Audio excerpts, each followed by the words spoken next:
جو فتح مکہ کا دن ہے، جب ہم اس کو دیکھتے ہیں تو حضور کائنات محمد صلی اللہ علیہ وسلم نے کیا کیا؟ انہوں نے کہا 3 قسم کے لوگ میرے یعنی ہم سے محفوظ ہیں اس وقت۔ ایک وہ جو خانہ کعبہ میں پناہ لے گا، ایک وہ جو اپنے گھر کے اندر رہے گا، اور ایک وہ جو ابو سفیان کے گھر کے اندر رہے گا۔ یعنی حضور صلی اللہ علیہ وسلم نے ہر ایک کو ایمنیسٹی دینے کا اعلان کیا، لیکن آج اس مکے میں رہنے والے ہر ایک کے لیے وہاں پہ ان کی گردنیں، ان کی زمینیں سب کچھ تنگ کر کے بیٹھے ہیں، اور عالم اسلام کے نام پہ یعنی جو کچھ پاکستان میں ہو رہا ہے وہ مجھے بار بار کہنے کی ضرورت نہیں ہے، لیکن ایک بات میں آپ کو بالکل برملا بتانا چاہتا ہوں کہ میرا تعلق ایک ایسے مسلمان مسلک سے ہے جہاں ہم، میرے گھر والے اور میں، ہم قبروں پہ آنا جانا ہمارے لیے اچھا نہیں ہے۔ یعنی ہم فاتحہ پڑھ سکتے ہیں، ہم فاتحہ پڑھتے ہیں اور ہم یعنی گزر جاتے آگے۔ ہم ان مسلمان بہن بھائیوں سے ذرا سا مختلف ہے جو وہاں پہ اور بھی جا کے دعائیں وغیرہ کرتے ہیں، دعائیں خیر کرتے ہیں۔ میں کسی کو غلط نہیں کہہ رہا، خدا نخواستہ، نہ میں کسی کو صحیح کہہ رہا ہوں، یہ اللہ تعالیٰ کی کام ہے۔ میں صرف اتنا بتانا چاہ رہا ہوں کہ اس کے باوجود میں انتہائی شدت سے مذمت کروں گا بی بی زینب رحمۃ اللہ علیہ کے روزے کی جو شدید بے حرمتی کی گئی اور کی جا رہی ہے، اور یہ میں آپ کو ٹیلی ویژن پہ دکھاؤں گا کہ ان کے روزہ مبارک کے اوپر کس طرح ٹینک چڑھائے گئے۔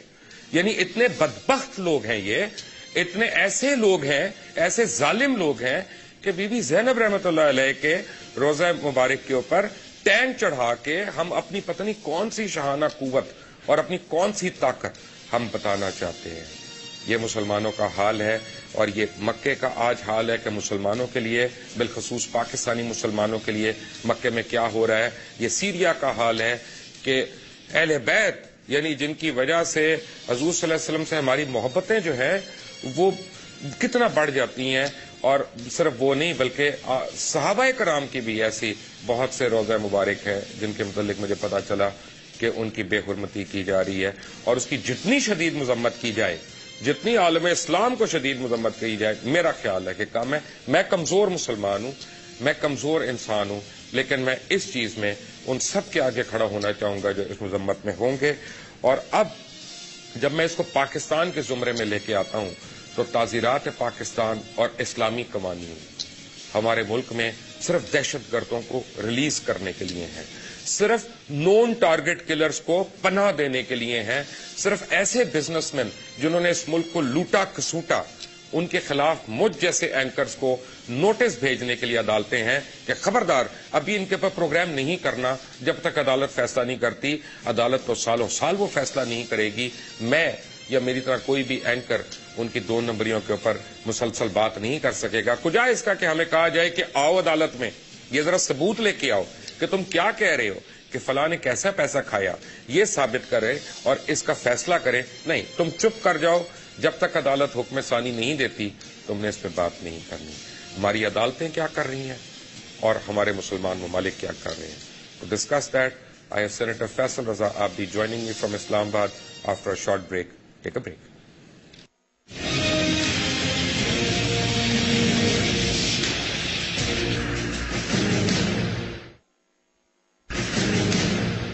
Welcome back from the break. ہم ہیلووین منا لیتے ہیں، ویلنٹائن منا لیتے ہیں، ہم بسنت منا لیتے ہیں، ہم پتہ نہیں کیا کیا منا لیتے ہیں، ہم سینٹ پیٹرکس ڈے منا لیتے ہیں، لیکن ہم فتح مکہ نہیں منا سکتے۔ سینیٹر فیصل رضا عابدی، آپ کیا کہیں؟ اور میں آپ کی بات سے 100% متفق ہوں، اور میں اس چیز کا قائل ہوں کہ ہماری ماؤں نے جب ہم لڑکپن کی حدود میں تھے تو ٹیپو سلطان کی اور نامور اسلامی جنگوں سے ہمیں آشنا کیا، اور جس کی وجہ سے ہمارے دلوں میں اسلام کی حفاظت کے لیے اپنے اندر ایک جہاد کا ایک جذبہ ابھرا، اور وہ حقیقی جہاد کا۔ آج کل کی مائیں جو ہیں وہ بیسیکلی مسئلہ یہ ہے کہ انڈین ڈرامے اور انڈین موویز اور ہالی ووڈ اور بالی ووڈ کی موویز جو ہیں وہ اتنی کثرت سے ہیں، اور خاص طور پہ رمضان کے ایام میں بھی یہ جو میڈیا ہے بجائے پاکستانی ثقافت دکھانے کے اگر یہ سب تمام چیزیں دکھائے گا تو ظاہر سی بات ہے کہ ایک ابھرتا ہوا نوجوان، ایک بالغ عمر میں جاتا ہوا ایک معصوم بچہ وہ ایک سوچ لے کے پروان چڑھے گا، اور وہ اس سے قطعاً عاری ہو جائے گا۔ اور یہ میں آج اس بات کو پورے وثوق سے کہتا ہوں کہ اگر یہی سوچ رکھنے والے صحافی اور اس طرح کے پروگرام 1924 میں چل رہے ہوتے تو 1924 کے اندر لارنس آف اربیہ کی ناجائز اولادوں نے نہ انعدام جنت البقیع کیا ہوتا، نہ ہی خلفائے راشدین کے اصحاب اکرام کے اور آل رسول کے روزوں کو مسمار کیا ہوتا۔ یہ سوچ آج سے پروان نہیں چڑھی۔ سینٹ کی ایک تقریر میں یہ ریسرچ آن کر چکا ہوں on the floor of the house of senate کہ 1914 کے اندر صہیونی ریسرچ کے مطابق مسلمانوں کی بڑھتی ہوئی تعداد ان کے لیے سب سے بڑا خطرہ تھی، اور بیشتر ممالک میں اگلے چند سالوں کے اندر وہ مسلمان سے دور دیکھ رہے تھے، اور اسلام کی جو ترقی تھی جو کہ چند 100 سال کے اوپر محیط تھی وہ دنیا کے دوسرے بڑے مذہب میں ڈھل چکی تھی، اور لوگ جوک در جوک جو ہے وہ اسلام میں اور سرکار دو عالم کی تعلیمات کی جانب گامزن تھے۔ اس ریسرچ کے مطابق انہوں نے یہ بتایا تھا کہ ایک تو اللہ اکبر سے ان کو نفرت پیدا کراؤ، اور یہ گلے کٹے ہوئے جو گلے کاٹ کے اللہ اکبر کی صدائیں بلند کی جاتی ہیں یہ تمام یونیورسٹیز میں دکھائی جاتی ہیں، اور دوسری ریسرچ کا اس کا پیرا یہ تھا کہ مسلمانوں کا کعبے کے بعد جو اصل جڑیں ہیں وہ یہ مزارات ہیں، اور مزارات سے منسلک وہ مساجد ہیں جو پوری دنیا کے طول و عرض میں اللہ کے نیک بندوں کی موجود ہے۔ اگر ان کو مسمار کر دیا جائے تو مسلمانوں کے پاس ایسی کوئی چیز نہیں رہے گی۔ حالانکہ وہ مسلمانوں کو یہ میں بتاتا چلوں کہ آج جو لوگ شام کے اندر، اور یہ آپ نے جو بات کی میں آپ کو بتاؤں کہ بی بی زینب اور بی بی سکینہ سلام اللہ علیہ کے علاوہ حضرت خالد بن ولید، حضرت عمار یاسر رضی اللہ تعالیٰ عنہ، حضرت ابو ذر غفاری رضی اللہ تعالیٰ عنہ اور حضرت حجر بن ابی کہ مزاروں کو نہ صرف مسمار کیا گیا بلکہ لیبیا میں اولیاء اللہ کے تقریباً 1100 سے زیادہ مزارات جو تھے وہ مسمار کر دیے گئے۔ اور یہ مسمار کرنے والے جن سے ریال یا درم لیتے ہیں، صرف ان سے میرا ایک سوال ہے آپ کے پروگرام کے ذریعے کہ جن سے تم ریال پکڑ رہے ہو شرک بتا کے اس کو مسمار کرنے پہ، انہی سے ذرا یہ پوچھ لو کہ عالم اسلام کا سب سے جلیل القدر مزار جو ہے خود سرکار دو عالم صلی اللہ علیہ وآلہ وسلم کا ہے، جالیاں بھی ہیں، گنبد بھی ہے اور مینار بھی ہے۔ تو جو تمہیں پیسے دے رہے ہیں سب سے پہلے تو ان سے پوچھو اگر یہ شرک ہے تو تمہارے سامنے کیوں ہے، اور اگر نہیں ہے تو پھر پوری دنیا کے اندر یہی ایک سنت رسول ہے، اور سنت رسول پہ گامزن چلتے ہوئے لوگ ہیں کہ جو اپنے آپ کو، اپنے دین کو، اپنے سرکار کی دی ہوئی تعلیمات کو اجاگر کرنے کے لیے یہاں بر صغیر پاک و ہند میں آئے۔ تمہارے باپ دادا کا کمال تھوڑی تھا ادھر اسلام۔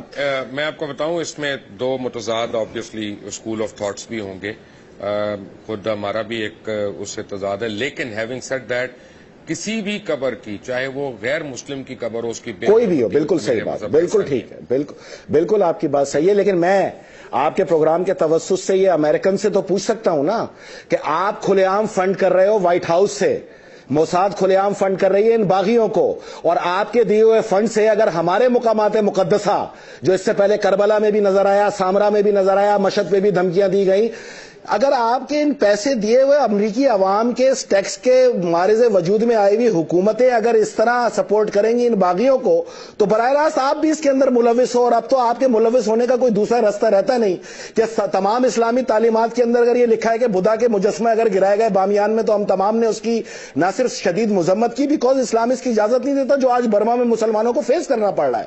تو ان تمام اس بھانمتی کے کنبے کو آج کے بعد لکھا جائے فلاں دہشت گرد ولد لارنس آف اربیہ، یہ وہ سوچ ہے، یہ صہیونی سوچ ہے جو مسلمانوں کو آپس میں تفریق پیدا کر رہی ہے، اور یہ ایک سوچ جو تھی کہ ہم شیعہ سنی فسادات دیکھ رہے ہیں وہ کوئی لالو کھیر یا اسلام آباد کے لیے نہیں تھے مبشر بھائی، وہ ملک سے ملک کے لیے تھے، قطر سے ایران کو لڑانے کے لیے تھے، ترکی سے شام کو لڑانے کے لیے تھے، اور اس میں تقریباً وہ کامیاب ہو گئے۔ اور میں مبارکباد دوں سعودی عرب کو کہ آپ نے اپنے تمام غلیظ کچرا گند اٹھا کے جو شام میں پھینکا ہے، جن کو آپ سزائے موت دینے والے تھے، 30 سال کی جن کو سزائیں دی، ان کو جو آپ نے وہاں روانہ کر دیا، در حقیقت آپ نے تو اپنی سرزمین پاک کر لی، لیکن ان بھیجے ہوئے لوگوں نے یہ جو حملے کیے مزارات پر، اصحاب رسول پہ، اولیاء اکرام کے مزارات پہ، خود پاکستان کے اندر یہ چیز معرض وجود کمنگ ٹو پاکستان بھی اسی کی کڑی ہے نا۔ ہماری جو عدالتیں ہیں وہ کیوں قاصر ہیں پھر ایسے دہشت گردوں کو سزائیں دینے کے لیے کہ جنہوں نے ہزاروں افراد کو قتل کیا، بے دردی سے قتل کیا، یہاں تک کہ ایک ایسا بندہ آیا عدالت میں جس نے 17 قتل کرنے کا اعتراف کیا، اور اس کو جج نے کہا نہیں یہ شکل سے بڑا معصوم لگتا ہے، میرا خیال ہے اس کو موقع ملنا چاہیے، اور اس کو چھوڑ دیا گیا۔ اور پھر آپ کو پتا ہے بعد میں کیا ہوا۔ یہ کب تک مذاق چلتا رہے گا فیصل صاحب؟ دیکھیں، کالعدم تنظیموں کو اگر ایک طرف سے رہا کیا گیا نا تو دوسری طرف سے بھی کالعدم تنظیموں کو اگر رہا کر دیا جاتا ہے، ایک سوچ کو آپ نے رہا کیا، ایک سوچ کو آپ نے، غلام رضا شاہ نقوی سپہ صحابہ بھی ایک کالعدم تنظیم، سپہ محمد بھی ایک کالعدم تنظیم ہے، وہ آج تک وہاں پر ہے اور اس کی وہ پیشیاں بھی نہیں دی جاتی. یہ چیز تو میں 4 سال سے اجاگر کرتا رہا, لیکن اگر ہم بھی 10 سال ہو گئے, 12 سال ہو گئے برداشت کرتے ہوئے, ماؤں بہنوں کی لاشیں اٹھاتے ہوئے, افواج پاکستان کی لاشیں اٹھاتے ہوئے, بے گناہ پختونوں کی لاشیں اٹھاتے ہوئے, امن لشکر کے شہداء کے اوپر یہاں پہ آواز بلند نہیں کی. یہاں پہ کسی ٹیررسٹ کے اوپر اگر کوئی حساس ادارہ ایکشن کرتا ہے تو آپ یہ یقین کریں کہ آپ کی عدالتوں میں اس وقت یہ صورتحال ہے کہ اس حساس ادارے کے اہلکار کو صبح 9 بجے بلا کے شام 5 بجے تک سرعام ذلیل کیا جاتا ہے اور ان کے سامنے جو ہے وہ دہشت گردوں کو دوام بخشی جاتی ہے. پوری کیمپین چل رہی ہے, پوری کیمپین چل رہی ہے پاکستانی لا انفورسمنٹ ایجنسیز کو ڈی مورلائز کرنے کے لیے. آپ کا سب سے بڑا مسئلہ یہ ہے, میں عوام پاکستان کو میسج دے دوں کہ اس وقت آپ کی سب سے زیادہ دیکھیں, اسلامی جمہوریہ پاکستان پوری دنیا میں ایک سپہ سالار کی حیثیت رکھتا ہے ملک کی حیثیت سے, اور ISI جو ہے وہ اس کی ریڑھ کی ہڈی ہے. آپ کی پولیس یہاں پہ ماری جائے, وہاں پہ جنازوں میں کوئی موجود نہ ہو, اس پہ کوئی تعزیت نہ کر رہا ہو, آپ کے رینجرز کے اہلکاروں کو یہاں جاں باغ لکھا جائے, ISI کے اہلکاروں کو یہاں جاں باغ لکھا جائے جو شہادت کے رتبے پہ فائز ہوتے ہیں. یہ میجر جنرل کی ایک سب سے بڑی مثال ہے. اس کو شہید کرنے والا وہی تھا جو کچھ دن پہلے ہی عدالتوں سے ریلیز ہو کے آیا تھا. ابھی کراچی میں ایک بم دھماکہ ہوا, اس کے اندر دہشت گرد مارا گیا, پتہ چلا 3 مہینے پہلے وہ ایٹمی دہشت گردی کے مواد, یہ بارودی مواد کے ساتھ پکڑا گیا تھا اور وہ آسانی ریلیز ہو گیا. تو کسی کو نہ خوف ہے یہاں پر. جب تک آپ خوف نہیں قائم کریں گے, اپنی افواج کو مضبوط نہیں کریں گے, جب تک آپ تفریق نہیں کریں گے, آپ کو عالمی سازش کے آگے کھڑا ہونا پڑے گا اپنی افواج کے ساتھ. یہ وقت آ گیا ہے. بے شک میں سیاستدان ہوں, میرا ایک سیاست سے تعلق ہے, لیکن میرا یہ جزوی ایمان ہے اور میں اس ایمان کامل کا میں حصہ ہوں کہ جب تک افواج پاکستان یہاں موجود ہے کوئی ہماری طرف آنکھ نہیں اٹھا کے دے سکتا. یہ 7 لاکھ کی سیکیورٹی فورسز کو 18 کروڑ سیکیورٹی فورسز میں آپ نہیں بدلیں گے تو میں وہ دن دیکھ رہا ہوں کہ اس ملک کے اندر جو ہے جن کے گھروں میں لاشیں جانے والی ہیں وہ اب چند قدم کے فاصلے پہ ہیں مسلح جدوجہد کے. کوئی اپنی ماں بہن کی لاش کو یہاں برداشت نہیں کر سکتا, نہ آپ کرے گا, اور بہت ہو گئی ہے.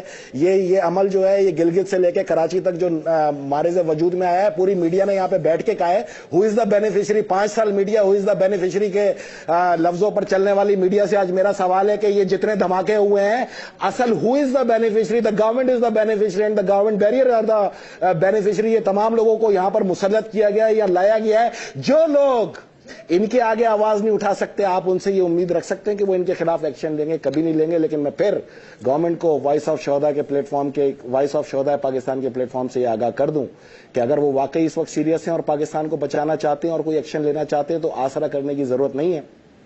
افواج کو, عدلیہ کو, میڈیا کو, پارلیمنٹ کو, سب کو ایک پیج پہ آنا پڑے گا اور صرف ایک دستور ہے جانور کو مارنے کے لیے جانور بننا پڑتا ہے. اور ساتھ ہی ایک میں میسج دے دوں یہاں تمام اس طالبان مائنڈ سیٹ کو جو یہ کہتے ہیں کہ یہ ڈرون حملوں کے رد عمل میں اور نیٹو سپلائی کے رد عمل میں ہم پہ دھماکہ کر رہے ہیں. تو آج میں آپ کو بتاؤں کہ جتنی نیٹو سپلائی یہ انہی خلیجی ممالک سے چلتی ہے, یہ جتنے ڈرون آج کل اڑ رہے ہیں انہی کے ایئر بیسس پہ اڑ رہے ہیں, جو کہ واضح خبریں بھی یہاں پہ موجود ہیں اور ان کی حقیقتوں سے انٹرنیشنل ایجنسیز نے جو ہے وہ تصدیق بھی کی ہے. تو آپ تو ان کے ساتھ بیٹھ کے مذاکرات کرو, آپ ان کے گھر میں جا کے دفتر کھولو, آپ ان کے لوگوں کو دوام دو, آپ ان کے سفارت خانوں کے آگے کبھی احتجاج نہیں کرو اور مارو ہم معصوم لوگوں کو یا پاکستانیوں کو, افواج پاکستان کو. در حقیقت یہ پاکستان کو ٹکڑے کرنے کی سازش ہے اور اس پہ عمل کا آغاز ہو گیا ہے. اور یہ عالم اسلام کی جو ریڑھ کی ہڈی توڑی جائے گی اس کی سب سے پہلا نشانہ جو بنے گا وہ آپ کی ISI, آپ کی افواج پاکستان, آپ کی رینجرز ہوگی. عوام کو کھڑے ہونا پڑے گا. سیاست ویاست بعد میں. جب فوج نے جنگ اعلان کر دیا, حالت جنگ کے اندر ہے, حالت جنگ کو سمجھا جائے, حالت جنگ کو تسلیم کرتے ہوئے اس عمل کو مضبوط کیا جائے. اور حکمرانوں کو میں بتا دوں اب یہ عوام کے سڑکوں پہ آنے پہ, اور ترکی کے ایک چھوٹے سا پارک مسئلہ بنا تھا تو لاکھوں لوگ آج سڑکوں پہ موجود ہیں. مصر میں ایک 4 افراد کی شہادت مسئلہ بنا تھا تو لاکھوں لوگ سڑکوں پہ موجود ہیں. کوئی چھوٹا سا واقعہ یہ عوام کو سڑکوں پہ لے کے آئے گی اور پھر انشاءاللہ عوام ان کو لے کے جائے گی جن کے بارے میں عوام کو یہ یقین ہے اور آج عوام پاکستان جن کا تقاضا کر رہے ہیں, اور اس کا نام افواج Pakistan. Senator Faisal Raza Abidi please stay with us. ایک چھوٹی سی بریک لوں گا, بریک کے بعد فیصل رضا عابدی ہمارے ساتھ ہی ہیں. Take a break.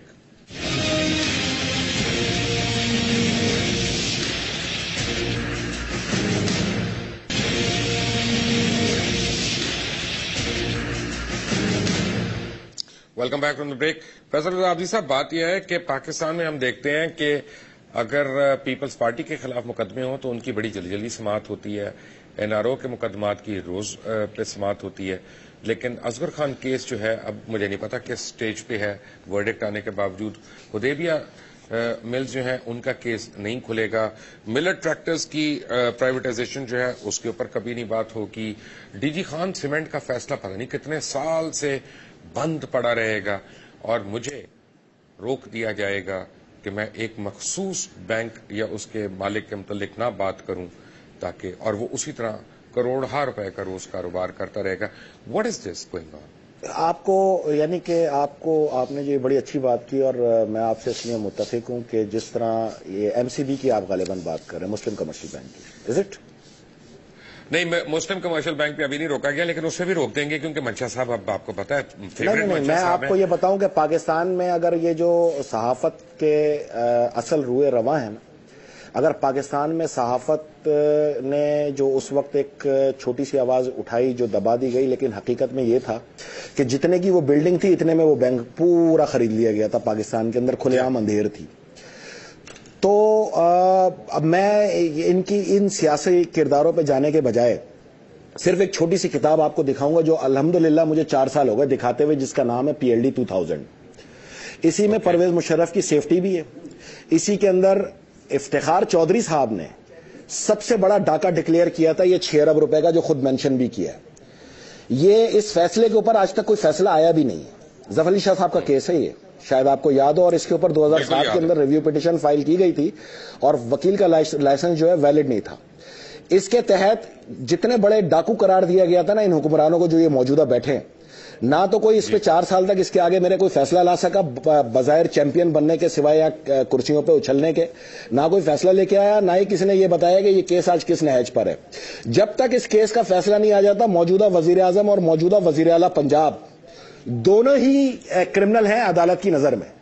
اور اگر میں یہ جھوٹ کہہ رہا ہوں نا تو کل سپریم کورٹ آف پاکستان جو ہے نا، یا تو اس کی تردید کر دے کہ یہ میں غلط بیانی کر رہا ہوں، اور اب بہت ہو گئی 4 سال دکھا کے بھی اگر لوگوں کو 4 سال سننے کے بعد پھر بھی اگر کہیں سے کوئی جواب نہیں ملتا تو کم سے کم اس کی حقیقتوں کو سچ مانتے ہوئے صرف اتنا تو تقاضا کر سکتے ہیں نا کہ اب اس کیس کا سب سے پہلے فیصلہ ہونا چاہیے. اصغر خان کو چھوڑیں آپ، اصغر خان تو بہت ماضی میں، یہ پاکستان کی تاریخ کا وہ بدترین کیس ہے جس کے اندر بدترین کرپشن کے الزامات کو حقیقت قرار دیتے ہوئے اس کو ویلیڈیٹ کیا گیا تھا جو مشرف نے کیا تھا. دوسرا میں آپ کو یہ بتاؤں کہ آپ یہ باتیں چھوڑ دیں یار. 2007 میں جو نوکر تھا جس کا نام ارسلان افتخار تھا، وہ 1 ارب روپے کے اثاثوں کا مالک ہو گیا جو اس نے ڈکلیئر کی، اور کھلے عام اس نے چیف جسٹس ہاؤس کو as a company account operate کیا. سرکاری پاسپورٹ وہ یوز کرتا رہا، کھلے عام اس کی بدماشیاں رہی، اس پہ ایک کمیشن بنا، نامور نامی گرامی شخصیات نے اس کرپشن کو مرتب کیا. وہ رپورٹ پوری دنیا کی، اس کی بھی منظر عام پہ لے آؤ جی، اس کی بھی منظر عام پہ لے آؤ، ذرا یہ تو منظر عام پہ لاؤ کہ صرف اس کی رپورٹ کا ہے. میں بھی تو جاننا چاہتا ہوں کہ 4 سال کے اندر 1 ارب روپے کا مالک کوئی کیسے ہو سکتا ہے جس کے عقل ہی کام نہ کر رہا ہو، جو کہ ٹرانسفر اور پوسٹنگز اور اپنی ترقیوں کے لیے ہر جگہ اپنے باپ کے ٹیلی فون کا سہارا لیتا رہا. تو میں آج بھی اپنی اس بات پہ قائم ہوں کہ اگر تم میں طاقت ہے تو یہ میں نے الزامات لگائے ہیں، اور بحیثیت سینیٹر میں سینٹ سے صرف اس لیے استعفیٰ نہیں دے رہا کہ یہ میرا کیس زندہ ہے وہاں پر. اگر میں نے استعفیٰ دیا یہ کیس ختم ہو جائے گا. میں نے چیف جسٹس آف پاکستان کے خلاف باقاعدہ شواہد فراہم کیے جس میں باقاعدہ انکوائریاں ہوئی. میں ایک محب وطن پاکستانی ہوں، میں قانون کا سہارا لیتا ہوں اور میں نے قانون کا سہارا لیا. میں نے روڈ ڈیمونسٹریشن نہیں کیا. الحمدللہ جس دن میں نے آواز دی نا اس پاکستان کے اندر، یہ میرا آپ سے وعدہ ہے کہ اسلام آباد سے لے کے کراچی تک صرف سروں کے جنگل ہوں گے اور تاریخ میں اس سے زیادہ عوام نہیں نکلی ہوگی. لیکن اب میں پھر آخری بار کہہ رہا ہوں کہ میرے اس کیس کا فیصلہ کیا جائے. بحیثیت سینیٹر جو میرے پہ انکوائری کی گئی، جو مجھ پہ ایلیگیشن لگائے گئے، اس کی رپورٹ مرتب ہو چکی ہے، وہ سامنے منظر عام پہ لائے جائیں، جو کہ پیپلز پارٹی حکومت نے پورے اس عرصے کے اندر دبا کے رکھی. اور مجھ پر پابندیاں لگوانے میں چیف جسٹس اور ان کی عدالت کے ساتھ ساتھ پیپلز پارٹی کا بھی پورا کردار تھا. تیسری چیز، اتنے سارے کیس تھے، وزیر اعظم گیلانی نے یہ کر لیا، پرویز اشرف نے یہ کر لیا، امین فہیم کے اکاؤنٹ میں آ گئے. یار جب کسی کے اوپر کوئی چیز پروو ہی نہیں ہوئی تو کم سے کم معافی تو مانگو ان کے کریکٹر ایسیسینیشن کے اوپر. یا تو سزا ہوئی ہوتی، مجرم ہو گئے ہوتے تو یہاں پہ بات ہوتی. ان کی بھی جوان بیٹیاں ہیں، انہوں نے بھی منہ دکھانے ہوتے ہیں، ان کو بھی سسرال میں جاتے ہیں. یا تو تمہارے پاس تمام انویسٹیگیشن موجود ہے، یا تو اب چلاؤ اور ان کو سزا دو اگر انہوں نے کیا ہے. اور اگر نہیں کیا ہے تو تم کس کٹہرے میں کھڑے ہو گئے؟ زیادہ عرصے کی بات نہیں ہے، 4 مہینے تم اور ہم پھر انہی سڑکوں کے اوپر ہوں گے اور عوام کی عدالت لگنے والی ہے بالکل اسی طرح جس طرح NA 129 میں لگنے والی ہے. میں پاکستان کی عوام کو بتا دوں اور خاص طور پہ عمران خان اور اس کی جماعت کو بتا دوں کہ تمہیں جو انصاف عدالتوں سے نہیں مل سکا، جن کو تم اپنے کندھوں پہ بٹھا کے لائے تھے عوام کو ورگلا کے کہ یہ سستا انصاف دیں گے، انہوں نے تم تک کو انصاف نہیں دیا.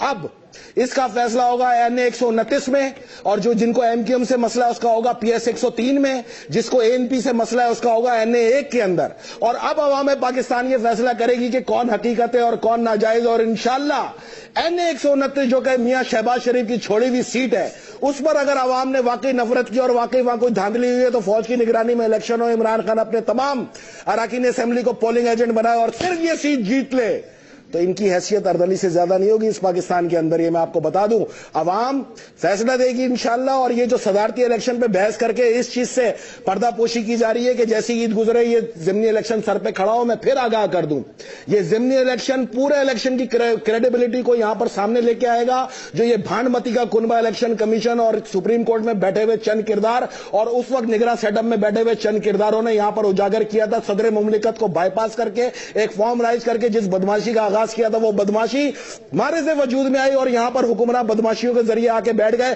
اور پورا پاکستان خاموش رہا. تو جو قوم اپنے لیے نہیں لڑ سکتی میرے بھائی, اس کے لیے کوئی نہیں لڑا کرتا.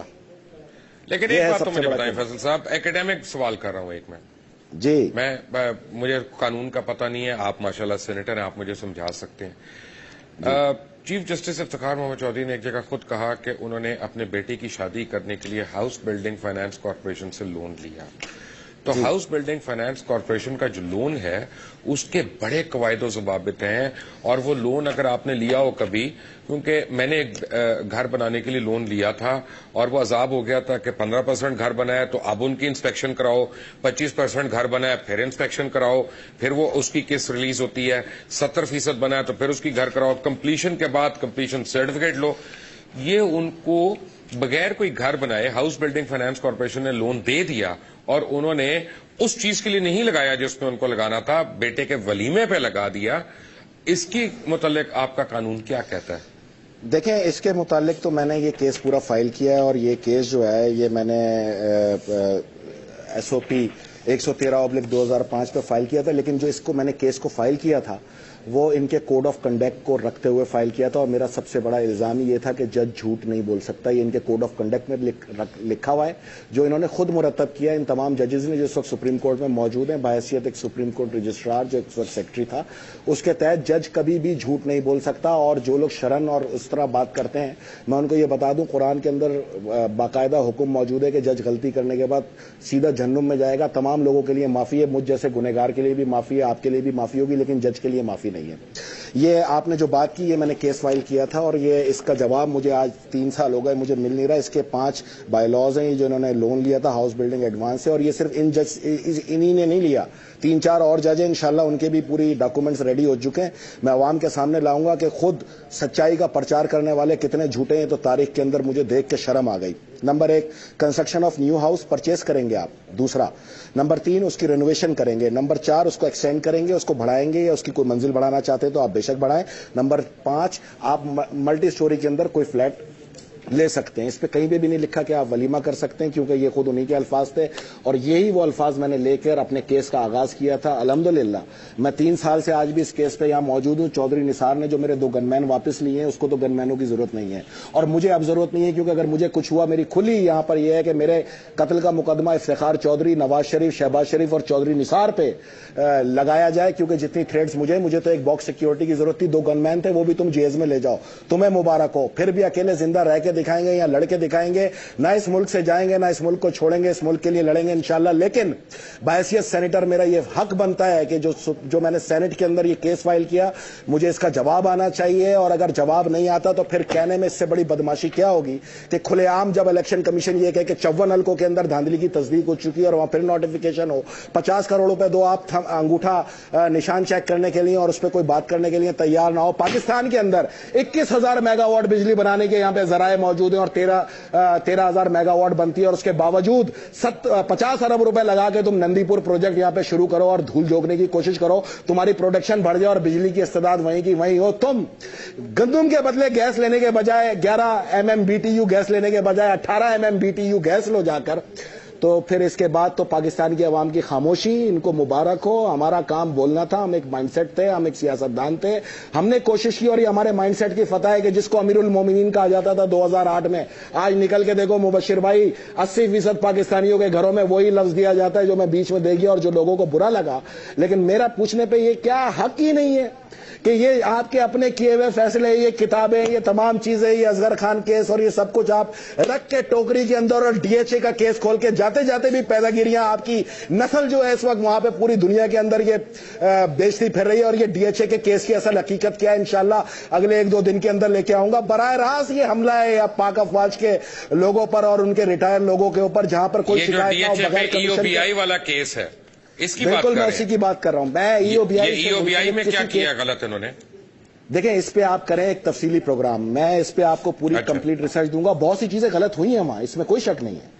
بہت سے ہمارے وزراء جو تھے انہوں نے اس کے اندر 1-2 جگہ ہاتھ دکھائے، لیکن براہ راست ایک کیس کو کھول کے اگر کسی کو کسی کے دسترخوان لپیٹ دو اور کسی کی چلتی ہوئی گاڑیوں سے پلیٹس اتار لو اور کسی کے اوپر جو ہے تم ڈائریکٹ یہ کیس لے کے آؤ جہاں پہ الاٹیز کا بھی مسئلہ نہ ہو اور تمہارے جو پیدا گیر ہیں جو 1-1 ارب کے مالک ہوئے ہیں وہ کیفیٹیریاز میں بیٹھ کے ان کا سودا کریں. یہ پوری بات کریں گے کھل کے یہاں پہ پاکستان کے اندر انشاءاللہ. اور یہ میرا آپ سے وعدہ ہے کہ سب سے پہلے جو میں پٹارا کھولوں گا یہاں پر یہ نندی پور پروجیکٹ کا ہوگا. یہ پیدا گیری جو یہاں شروع کی ہے ان سے پوچھو 21,000 میگا واٹ بجلی موجود ہے، 500 میگا واٹ تم لگانا چاہتے ہو، 50 ارب روپے تم اس پہ خرچ کر رہے ہو. 50 ارب روپے لگا کے تم یہ گیس پائپ لائن جو اربوں روپے لگا کے تمہارا برادر اسلامی ملک یہاں تک لے آیا اور تم اس کی طرف نہیں جا رہے ہو اور 18 mm BTU لے رہے ہو. اگر تم میں طاقت ہے اور وہ واقعی مسلمانوں کی حمایت کرنا چاہتے تو جاؤ ان سے بولو کہ 11 mm BTU پہ گیس دو اور ہم گندم دیں گے، چاول دیں گے، کپاس دیں گے، کیونکہ ہم تو معاشی طور پہ تباہ ملک ہے میرے بھائی. اور اگر یہ بھی نہ ہو نا تو پھر میں آپ کو ایک چھوٹی سی بات کروں گا. ایک بہت مشہور کتاب ہے وہ آپ ضرور پڑھیے گا، اس کا نام ہے فرینڈز ناٹ ماسٹر. یہ بایوگرافی ہے اور ایوب خان کے اوپر یہ بایوگرافی، اس کا ترجمہ جو ہے وہ الطاف غور صاحب نے بڑا خوبصورت کیا اور ایک شعر کے اندر کیا اور وہ ترجمہ ہے یہ: اے طاہر لاہوتی اس رزق سے موت اچھی جس رزق پہ آتی ہو پرواز میں کوتاہی. اگر آپ کہیں گے تو ہم اس کو بھی شہباز شریف کا بیان تصور کر لیں گے. 6 مہینے میں، 1 سال میں، 2 سال میں یہ بھی ویسے ہی تصور ہو جائے گا. کوئی اتنا بڑی بات نہیں ہے. پاکستان میں اگر اللہ تعالیٰ نے آپ کو یہ موقع دے دیا ہے بجائے ذاتی خلش کی طرف آئے، کیونکہ اگر ذاتیات کی جنگ شروع کرنی ہے تو میں اس کے لیے بھی تیار ہوں. میں نے 5 سال حکومت کر کے گیا ہوں، آپ ابھی آئے ہیں اور میں نے بڑی تیاری کی ہے آپ لوگوں کے اوپر. میں انشاءاللہ میدان میں آپ کو فیس کرنے کے لیے ریڈی بیٹھا ہوں. اور مبشر بھائی فیصل آپ کو سلوٹ کرتا ہوں آپ کی. Okay thank you Faisal Sahab, thank you very much. Faisal Raza Abidi ایک بریک کے بعد ٹیک اے بریک.